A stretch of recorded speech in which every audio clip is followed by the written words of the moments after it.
Hey, everyone. Welcome to another Take Your Power Back Now podcast. Joining me today is the amazing Marina Ejova. She is a dear friend of mine from like way back in the Montreal days. I'm talking, we're going back like 13 years or so, long time. And you're going to love today's conversation. We're talking about when life gives you a radical reinvention moment. You know, the times when we don't see it coming and how do we navigate radical reinvention in our lives? How do we take the nudges that the universe, God, source, spirit gives us? How do we ride the waves? It's a super hot topic. And I can't wait for you guys to dive in here with Marina and I today. She is an embodied feminine leader. I'm going to tell y'all a little bit about her because she is a rock star. She runs amazing retreats, live events for women in the mountains. Last year, I was a part of Sovereign. Her live event was amazing. You had how many women there? 150. 150, so picture this 150 women camping out in nature, dancing, embodiment, yoga, yummy food, art. It's so soul nourishing, I think, to gather women together. And Marina is a rock star at holding safe space for that. So, welcome. And like, fill us in. I don't even know where to start this conversation. The recent big radical reinvention, how you got started in embodiment work with women. Thank you for such a beautiful introduction and Mm. our connection that we've back from like 14, 15 years now. It's pretty amazing. My daughter's going to be 15, so it's about that time. And the journey started with like little TED Talks, and I think we had you as a speaker in our community first. So little by little, it grew into this like 150 person festival. So I had to start somewhere, I had to follow the inspiration and constantly tweak the mission of like why am I doing what I'm doing? What is this for? How's it nurturing me? And am I still passionate and inspired by it?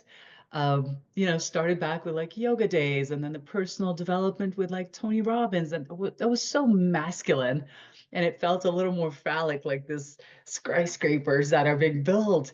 And I love that energy. But at the same time, when I got to drop into the cyclical work and really sit in circles with women, the healing and the witnessing and the recognition just came from a whole different place. It was like from ground up instead of being in your heads.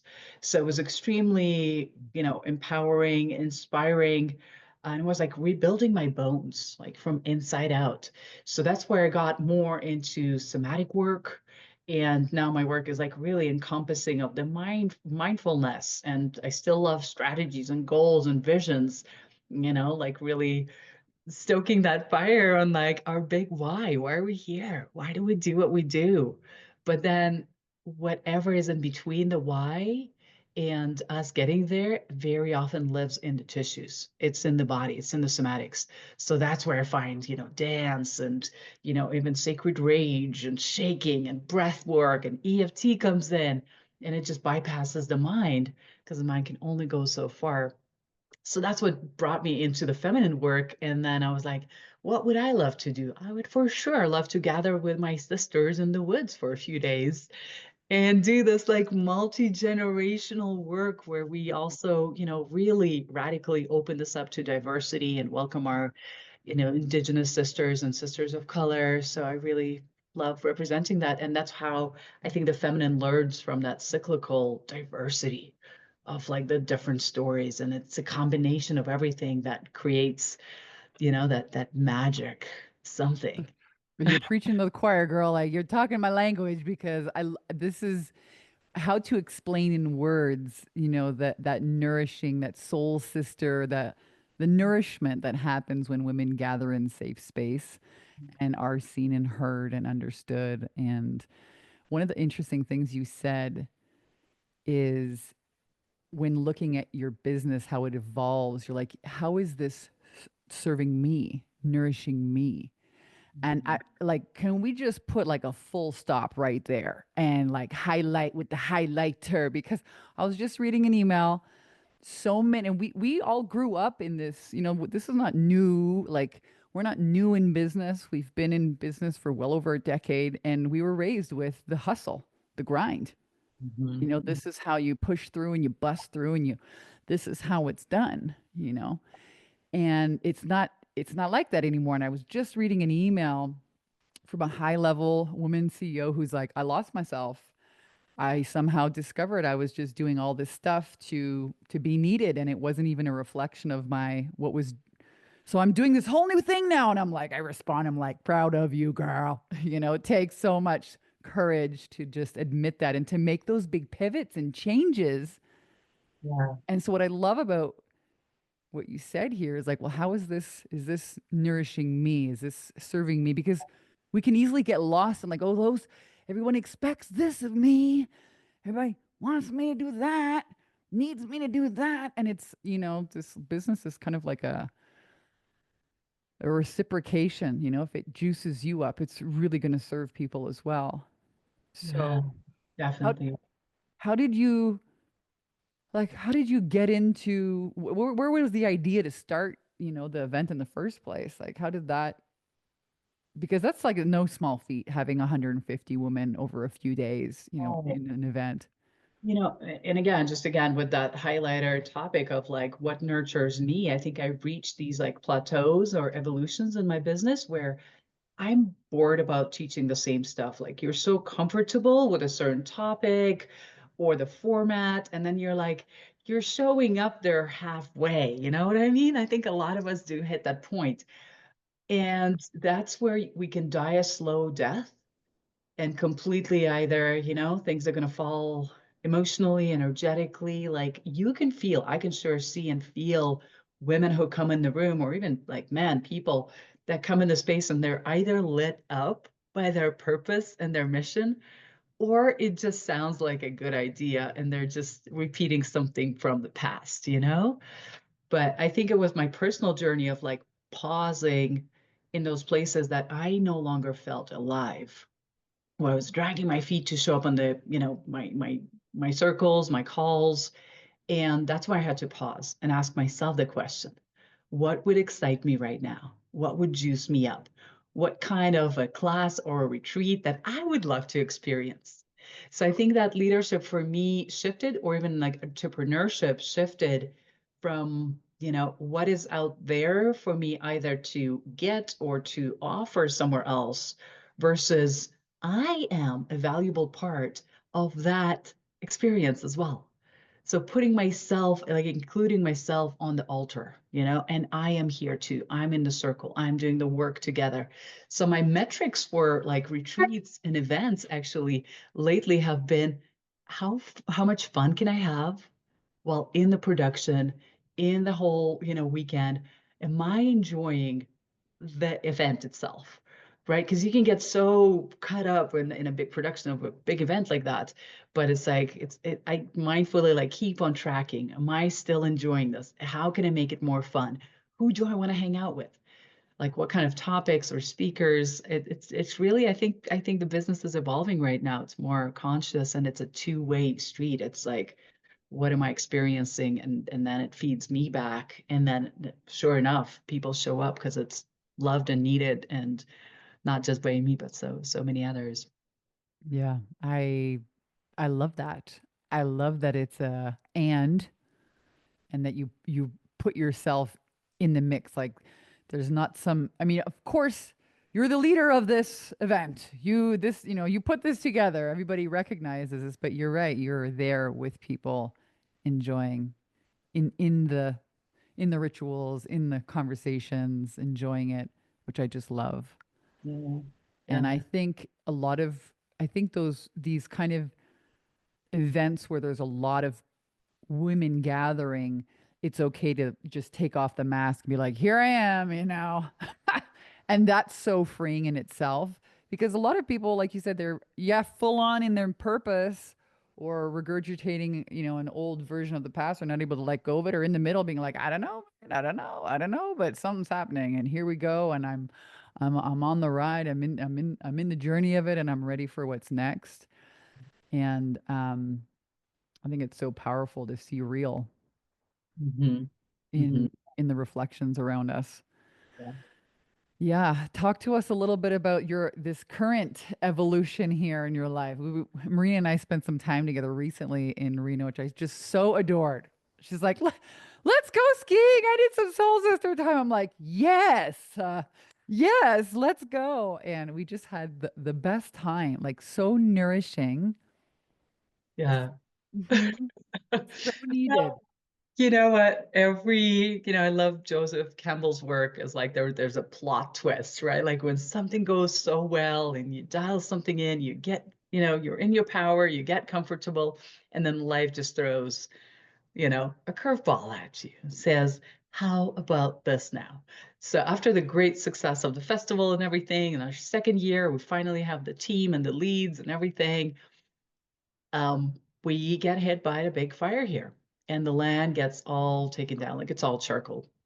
So I've been in this process of grief, of course, and like being authentic and tuning in with what's happening in my body on the land, but then also like a place of deep, deep surrender. We're trying to control it and trying to, all the cycles of grief, of denial, and how can we work it out? What else is here for me? And we're like in that still semi control of the situation. But the greatest release of that energy comes from a deep surrender. It's like this prayer to the divine of saying, this sucks. And like, I just don't want to fight this anymore. I am willing to see, the medicine here. I am willing to surrender and really trusting. So, and this is my second evacuation with this land. So I've been like slammed with these like life evacuations, feeling what it's like to feel that pain of loss and grief in my own body and deepening into my work of like, doubling down on somatic, practices and the support, reaching out to my facilitator sisters to be like, "Hey, I just need some support right now." And trusting that it's all happening for a greater reason. So if anything, it's bringing me deeper into like, because the energy can feel very chaotic, like nothing's working, everything's against me, and we can fall into that victimhood mentality. And I think it's becoming that eye of the storm. It's coming back to that moment of innocence. Like I'm not in control, but like a pure surrender moment of like there's still me and God here. And if God puts me through this, he will also put me out of this. So there's a great journey of surrender, trust, faith right now. I'm still in the unknown. And yet I'm starting to get glimpses of like, we're seeing all these like, nature's disasters all over the world now, right now, what happened in Los Angeles a few months ago. And I'm like, oh, I can see how, I can even support more people in holding the spaces of grief now. And, whatever their nervous systems are going through, supporting women even like don't overthink, over worry because you're going to tank your hormones and your adrenals. Like don't sweat the stuff that you can't control. Like you still got to maintain and take care of your health, your well-being. So I'm starting to get glimpses of the next iteration of me, what's coming. I don't have a clear answer to it yet. But I trust that the strength and the medicine is going to be stronger than anything else before that. Yeah, so potent. It's the trusting because that's, oh, I've been having so many conversations with people about this week. A lot of, coaches, health professionals, high level, CEOs, entrepreneurs about like things are changing and managing change. And there's this control that comes in where I was like, I'm gonna do this, I'm gonna do this, I'm gonna do that. And then this, even for Yeah. me coming out to see you in Reno, I had a big ugly cry in my car. I was like, my life has to change, and the opening. Yeah. And it was like during the eclipses, right? So it was like, we'll get ready for some change. And the liberating feeling of just like, I'm okay if any way this rolls, but things are changing. Mhm, And to mhm, be okay with that, trusting, mhm, because we only ever see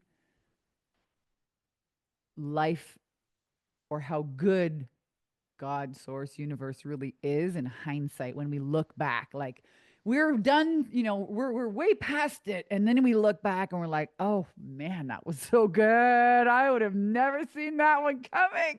Uh, It's like, can we take that perspective right now yeah. in the unknown? Because then you have this unattached trust and surrender.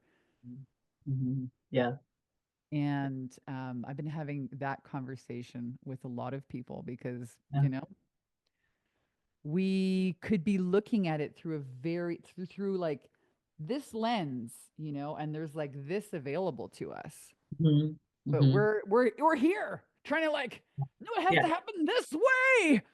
And I want this specific partner in this specific setting, and I want to live exactly in this house, right? I want it And to happen like this so I can put it in my spreadsheet and cross it off my list. right. And one thing that is predictable is life is going to be unpredictable and something will change the course of it. So I think first for me, it's also like reclaiming that this is happening in my favor, that I'm not just a victim of their circumstance, but this is happening in my favor. So I can look at everything like, what else is possible here, right? Like, not just the negative or the challenging side of things, but like, and what else is possible. Yeah. So reframing a lot of, but I think shifting my energy into this is happening for me. And I love Steve Jobs quote where he says it's impossible to figure out life going forward, where you see all these, forks on the road. It's impossible to see how they connect, but looking backwards at your life, everything makes perfect sense. And honestly, Vanessa, I had a lot of challenges, especially in the last couple of years, but like immigration and COVID and the pandemic, like you name it, a bunch. And I still would not change it for another thing because that's like, I'm so proud of the character of the woman who I am today. And I trust that even like I learn a lot from nature, and that's why I love working with the feminine energy in nature. Is like even the trees and the mountains here, they're only as tall, as strong because of the storms. Like Mm. our immune system needs to be a little compromised to be stronger and healthier. So like nature itself, like scientifically, needs that little challenge, the little spice of like, how about this now? The plot twist is almost necessary for the growth factor sometimes.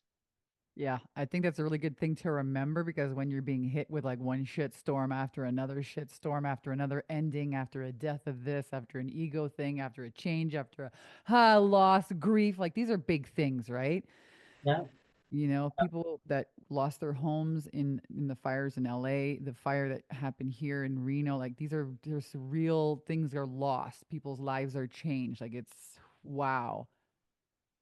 And I also agree. It's almost, I don't want to say a test, but it's like if you can be that eye in the storm. Like, are you in the world? Are you living for this world? Do you know what I mean? Are you just is all of what's really really important? It's Mhm. like Yeah. puts the perspective back. I Yeah. was evacuated once when I was in Oceanside, and I didn't even take it serious. I was like, oh, I'll watch a movie, make some pasta, and then alert, evacuate now. I was like, the people you love, the pets, the computer, gone. Pew. That's it. Like, what's really, who cares? But um, who you become, I absolutely agree. And for me, I think these days the check the box on success is being like unattached. I can't even tell you how freeing it feels to be like, I don't care how it happens, man. I'm gonna enjoy my life, but things are changing. And not having to and showing up and still doing, I think, the best you can every day with what you know. Hmm. Hmm. Because otherwise you can fall into like, Hmm. who cares about this, Yeah. or why do Yeah. anything? We're so out of control. Like, and that's, I think, even the like the duality or the like the two parts of it, because you're like, well, if we're not in control of anything, why bother doing anything? I'm just gonna sit here like a freaking sloth. Some days I do. I sit like a sloth. I take in the sun. I eat food. Well, But and we put in the work too. So that place of surrender is not like a passive surrender of like giving up, but it's a surrender to some greater power than me. So I surrender really my mind. So it's that ego death that's happening, right? It's a symbolic death that, the great like Egyptian civilizations talked about, that it's like it's the ego death that's happening. And our mind will tell us that you are dying and you got to hold on to all of the last little bits of pieces, and everything crumbles, right? So I think this is the time for us to, like, double down on the tools, on self-care.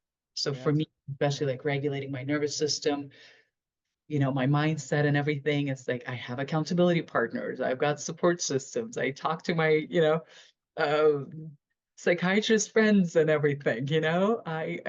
I do a lot of body work, and so I'm like, who's my board of directors, who's on my team that can also support me? I'm reevaluating my friend groups and friend lists, and like that's one of the things I'm learning. There's a lot of learning curves from this, but sometimes when we are in these crisis like situations, we expect somehow like your left wing person to be there for you, whether it's like your mom or specific friends, but we expect certain people to show up there and be there for us. And what I'm learning is like that's not the people that show up. And it feels more disappointing sometimes. But being open to, like, it all balances out. And there's other angels that show up for you out of nowhere if we really stay in faith and trust. So sometimes it's not the people who you expect to be there or give you those specific tools that you're like, my bestie should be, here holding it down and processing this with me. And people are completely like traveling the world or doing something else at the time. And you're like, oh, okay. Like, so staying open to who else is coming, like, but not expecting it from those specific people. That has been like one of the lessons, that knowing that everything is held in that greater energy.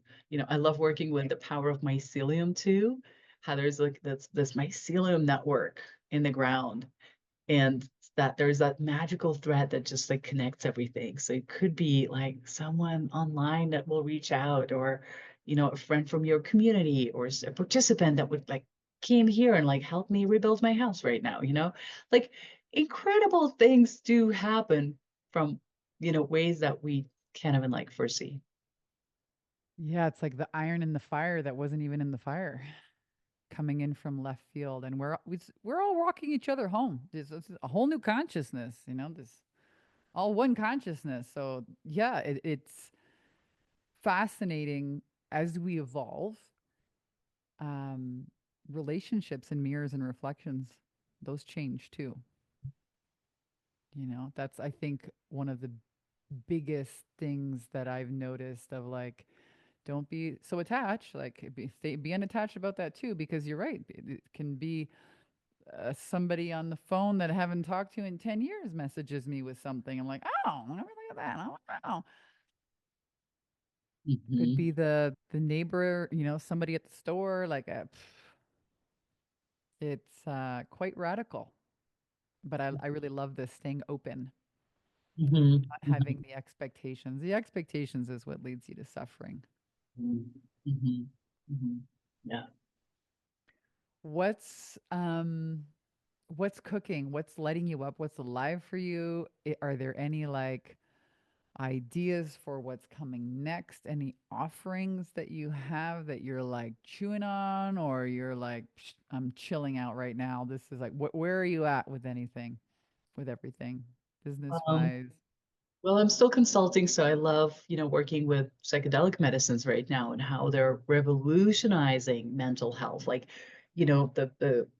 the results we're seeing with like all these therapies, like ibogaine therapy right now, that's in talks in Texas, a very like closed state pretty much, but it's out there. So when I see firsthand, like I interview these veterans with high severe PTSD or traumatic brain injuries even, and how they can recover from that stuff and like have the light return to them and their life force, and restored families and their lives completely changed.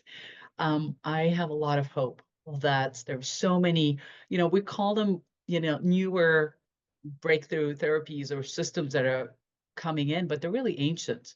And I'm really excited about all the embodiment work, the biohacking, the therapies that are available, even these, medicines. So in combination of everything, I think we're just scratching the surface of what's really possible for a human to really like reach our full potential. So I'm excited to work with that. I still like I'm super juiced up and I still want to continue, of course, like some, more private or like smaller retreats for now, but that's definitely in my heart of hearts. And again, coming back to like, supporting mamas, supporting women of color, supporting, you know, like just coming back to my mission, like why am I doing the work? Who can benefit from this? And opening my heart to more, empathy and compassion to like we're just one giant tribe of people right now. And if, if we don't all feel good, it's like, there's so much suffering in the world right now. So my mission is really to like elevate the human suffering and to add more, healing to this world. Because sometimes it's a small gesture, but I witness it so often where, someone comes and their life is not the same after an event they do or something. So I am definitely deepening into the mission more fully. Yeah. I And I know love it. I continue this work in a different form. I love, I love because it's so natural. Even mycelium is a natural thing. It is ancient. It is wise like the trees. And I love that it's true. In the last couple of years, we're seeing it everywhere. Everyone's got mushroom coffee now, and I know you're talking about the psychedelic kind, for helping people with trauma. Um, I'm excited too. It's like this is the new earth, right? This is um, the new way. Talk to me about cycles. You mentioned this before, the cyclical Mhm. arena of like being with women and how inspiring that was and how that brought so much depth to your work and your life. The cyclical work changes absolutely everything and changed everything for me because again, we are learned, to function on these like linear calendars that only moving forward, it's a straight line, there's a straight linear progression, linear, moving forward all the time. So we have to unlearn that because that's what we learn in schools and universities and in life. You got to always be on the up ladder, climbing up and producing bigger numbers, right? And unfortunately, when we look into nature and we'll again go back to these ancient cultures, they function on a lunar calendar, on a 28-day cycle. So when we look into these cycles, there's a monthly cycle, there is a year-long cycle, there's a weekly cycle, as feminine bodies, like we have these cycles in our menstrual cycles. So it's like, nature had it right. So again, when we look out, there are at least four cycles of life. And I love to bring in the seasons just as the elements. We can argue, which tradition or where they're from, there is a cycle of spring that we're in now. And spring is that like maiden energy. It's like go forward. What's new and exciting? Like, right? It's a little bit genuine and sometimes naive because we don't see the red flags. We're just like one-way ticket to go somewhere. So we love that energy, right? And then we go into more like summer where it's like you're actually executing all the plans from the spring. In the spring, we're also planning forward, we're making the calls, we're making dates. In the summer, we're actually in the spotlight. We're executing it. We're making the deals. We're experiencing retreats, networking, whatever those experiences are. In our body, that's an ovulation cycle. Like physiologically, our hair is more shiny, our skin is better, we're Super more tan from the lake and the sunshine. yes. So we love those cycles. And I see them more as like masculine energy cycles of going out and forward in the world. And then the other two are a lot more inwards and feminine. And it's the cycle of fall, and it's the PMS cycle, right? Where things are slowing down, or this is the lessons that we're learning from those two previous cycles. There's maybe some lessons that are not in our favor. So there could be like sad or like different emotions that are not necessarily on the highest. But this is where we're taking notes. We're feeling like the results of the month or the year in our life. And, this is the PMS cycle of like, I'm too emotional, I'm sad, I'm crying for no reason, like nothing's working or something like that. And Yeah, then we like go, all the leaves are falling off the trees, like all the tears. I'm not a fan of November, man. I'm really not interested in November. I it's hate it. It's raining. raining, it's dark, it's got no leaves on it. I'm like, get me out of here. Yeah. Mm. And it's the famous cycles that we don't praise or enjoy in the cycles of our life, like when things are not working in our favor, And then we go into winter where there's like pure stillness. You don't have the lot of energy to even go out. This is where you're like on your moon cycle completely, and you're just like, I just want to sit here on my couch and be comfortable like a lounge lizard and don't do much, something like that. So that's the cycle that I had most of like, resistance to is there was like nothing happening. But it's also before spring that there's something happening deep in the soil or in your soul. There's something's happening, like energetics are moving on a soul level or the shadow level. We're doing work, but we're not seeing any sprouts on the outside. And it's frustrating because everybody's asking you, what's the next idea? What's the next offering? Where are you Mhm. moving? What are you doing? Who are you dating? And you're just like sitting here like, I don't know. I don't know. So that's the cycle that I see, a lot of us have resistance with, and I sure had to navigate and again surrender and sit in the unknown and not to rush the next cycle of spring prematurely. Because if we squeeze something out before it's fully matured and ready, it's cooked, it doesn't have the full effect. And you kind of have to repeat the cycle again because we didn't grieve or we didn't, completely surrender something or let it go, or let all those emotions and feelings process about it. That's when people can jump into a new relationship and it's like, oh, you're bringing unprocessed stuff into the next thing, trying to make something out of, you know something that didn't work out, and it's not full and it doesn't feel the same. So that's where I think the cycles are such a great um example to always like lean into nature. And in my circles often I will ask that, I'm like, what cycle are you in your life right now? Mm. Are you Yeah, in the just because it's not, that time of the year, but to look at what cycle is alive for you in your life right now. Yeah, and it puts things in perspective, and women are like, oh yeah, I am in the winter right now. I want to be in the summer. We all want to be, somewhere in Saint Tropez somewhere, but girl. Even that gets boring. When I lived in Hawaii, I was like, get me out of here. Like, I eventually, oh, too much Hawaii, the mangoes of this. I was like, okay, let me put on some high heel shoes and like go to somewhere like with culture out in, city. Like, if you always had Hawaii all the time or San Tropez, even that gets boring, you know? And, but to have new creation, there's destruction. Mhm. It doesn't, there's always these two polarities happening. And I'm also a big fan of nature. Some of the best times of my life have been, here in Mount Shasta in my garden, tooling around, like you said, planting the seed. And it's like, well, do you look at the seed? Do you go up and yell at the seed because it's, 2 days and the thing hasn't bared fruit yet? And some really interesting things that we can all learn. Yeah, And we from learn in nature. opposites of life. Like it's nice to be skiing on a snowy day and then enjoy that hot chocolate or be in a hot tub. It's the contrast of life that make us appreciate the opposite of that, right? So when we're fully immersed in the winter, then we can fully appreciate the summer, right? I was, I was just making a video about this today. It was like a more of a motivational video for some people inside my funnel. And I was like, sometimes the right thing to do isn't the easy thing to do. Hmm. Hmm. Sometimes the right thing to do and not the easy thing to do. Not the easy thing. Like I was invited to go to Hawaii 3 times this winter. Come to my house, drive my car.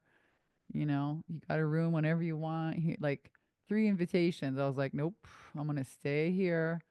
I'm gonna dial in this new funnel. I'm gonna do the hard right thing. without getting distracted, you know, because that would have been, really nice to be in the sun in Hawaii, but I've been going there for 15 years. And that would have been just like me avoiding confronting doing the right hard thing. And now looking back, I'm so happy that I stayed here. And, in that winter season when I could reflect and like everything's kind of slower and building something and okay, and you're like, I'm ready to have fruits here in the winter, right? That's not how it works. You're building, sweetheart. It's like, okay, I'm gonna give myself this time. Um, so yeah, it doesn't necessarily have to be connected to the seasons, but there are definitely times in their life where we're in creation mode or we're in celebration mode. I mean, I like to celebrate all the time, but I love looking at, I love this idea that you have about cycles. And I've been so dialed into this now with these hormones, man. Holy smokes. You and I have had a lot of conversations about this. It's real. Um, Something else you had mentioned was, these initiations Mhm. when life gives us like an initiation. Um, Tell me more about that. Tell me more about the initiations that life gives us, or like how we can look at some of the things that happen to us, for us, or I don't know. There are some initiations or these wake up calls that come. It's like a bell that rings from the outside. So something happens externally in our life to wake us up to this initiation moment to become someone different, right? It shifts something in our identity, our character, the way we function, the way we prioritize life. Or it can also be this internal call that you're like, you feel things shifting and moving, and it can come from inside of you or outside, an external factor. Um, One of the best examples, like I really truly honor the Native American cultures, and they have the rites of passage. And the best example I get sometimes, it's like you see a lot of, sometimes, not a lot, but sometimes you see people that are acting out as an immature teenager, And sometimes I notice even like I catch myself acting like a teenager. Something's not working out. And I get I get triggered and I act out. And these beautiful initiation practices from the Native American traditions are like, they're called rites of passage. And that's where, you know, we know that something's got to change. Like, I cannot be repeating this immature pattern in my life anymore. And that's when we can either declare it ourselves and self initiate, this transformation, or we can call on our community. That's why sometimes you have a chief, you have a leader, you have a circle, and your community can host or hold that rites of passage celebration for you. So they get to witness you of this transformation from a teenager to an adult. So there's no more room to, behave poorly or immaturely anymore because we all watched you, you know, cross that line, raise the It's torch or just do something that you're like, once you're witnessed through your process, you can't go back. Or we so can't, powerful. yeah, We don't really have that in like Western. Where are the rituals? yeah. I got this when I lived in Japan in my 20s. Two things. The kids in the wintertime, they go to school in shorts. Okay? They're tough ass on their kids over there. I was like, this is winter, it's January. They're riding little bicycles with little red knapsacks, shorts. They got no heat on in the schools because they want to toughen their immune system. We were talking about that strength before. The other thing they have is, I think is it the 13? And I think at 7, they have Mhm. like, that's a Mhm. whole big thing, a coming of age where they dress them up. Everyone's got kimonos, and it's like, oh, they make a whole big stink deal about it. And I remember watching this, at one of the temples outside in the park, and I was like, all the like, it's a really big deal. Everybody makes a huge deal about it, and it's a rite of passage. It's a changing of, of age, and it's celebrated with the whole family, the whole community. And I just wondered, I'm like, we didn't have any of that. Yeah.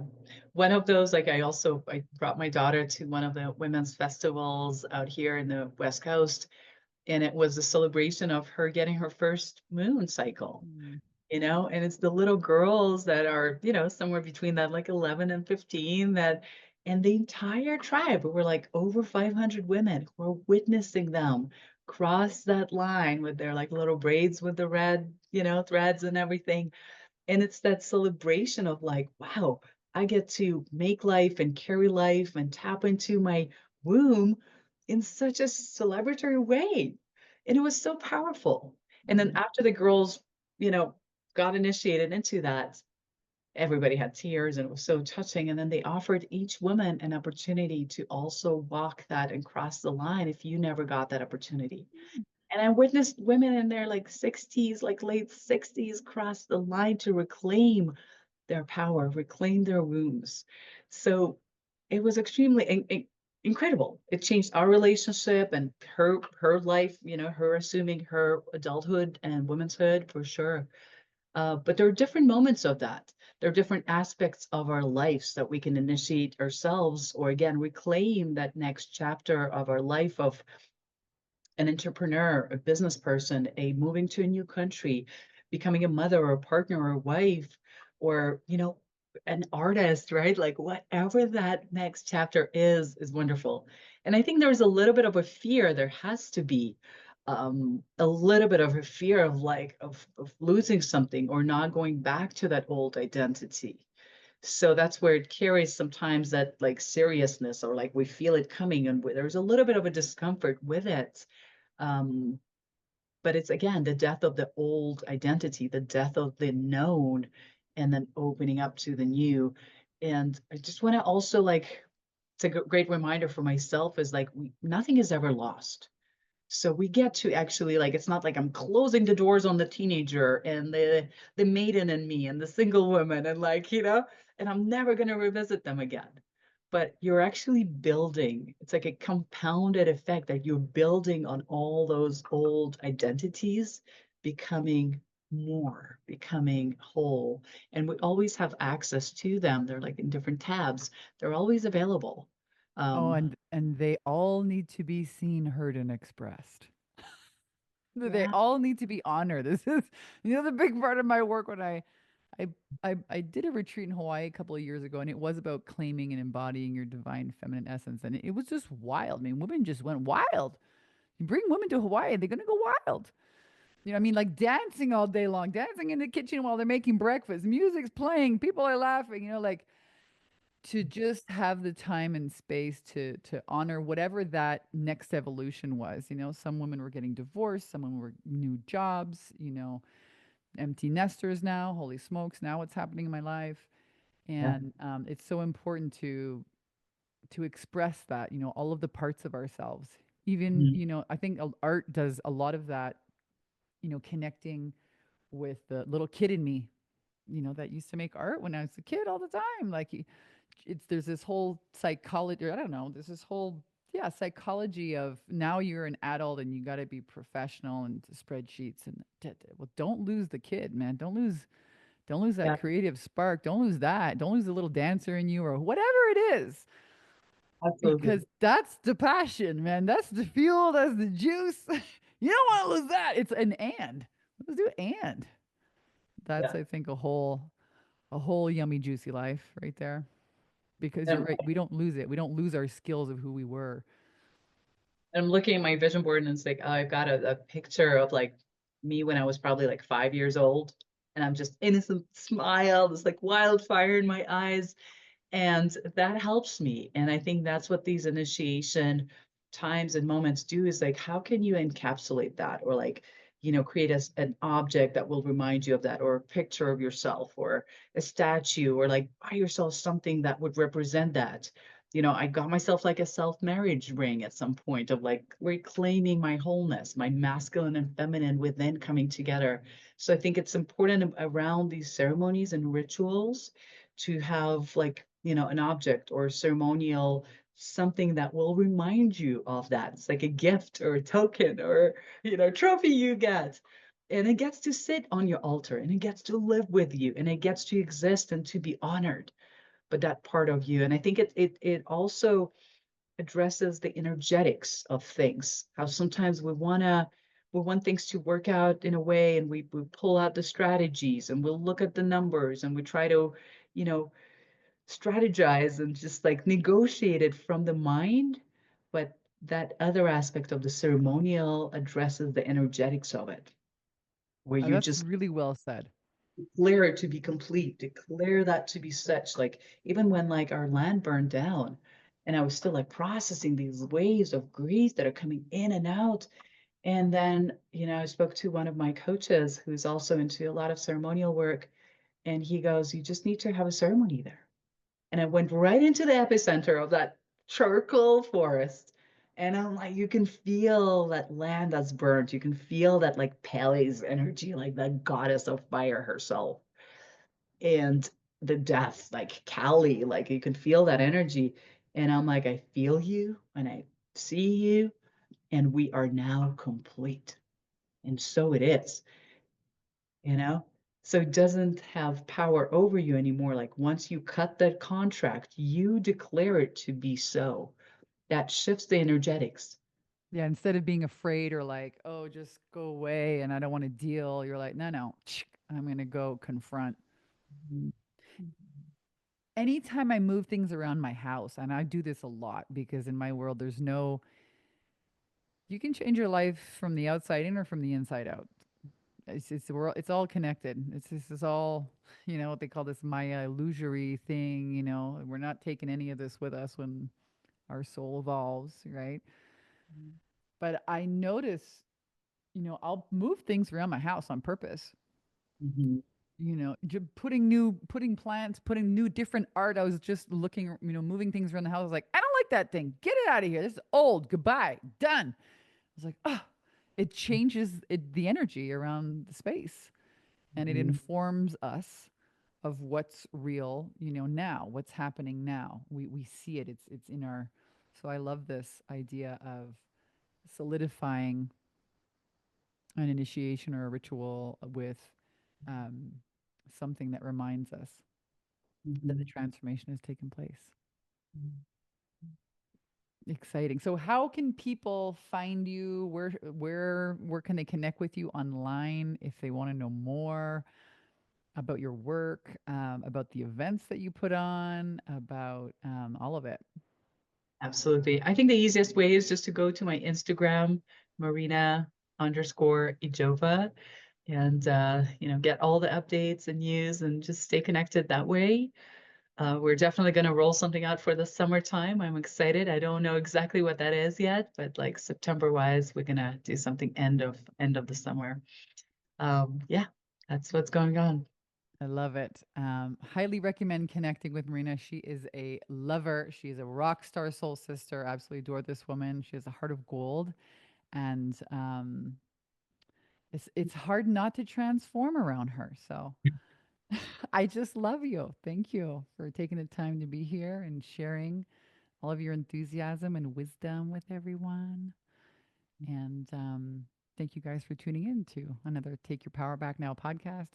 My name is Vanessa Simpkins, and we'll see you guys on the next one. Yeah. Mm.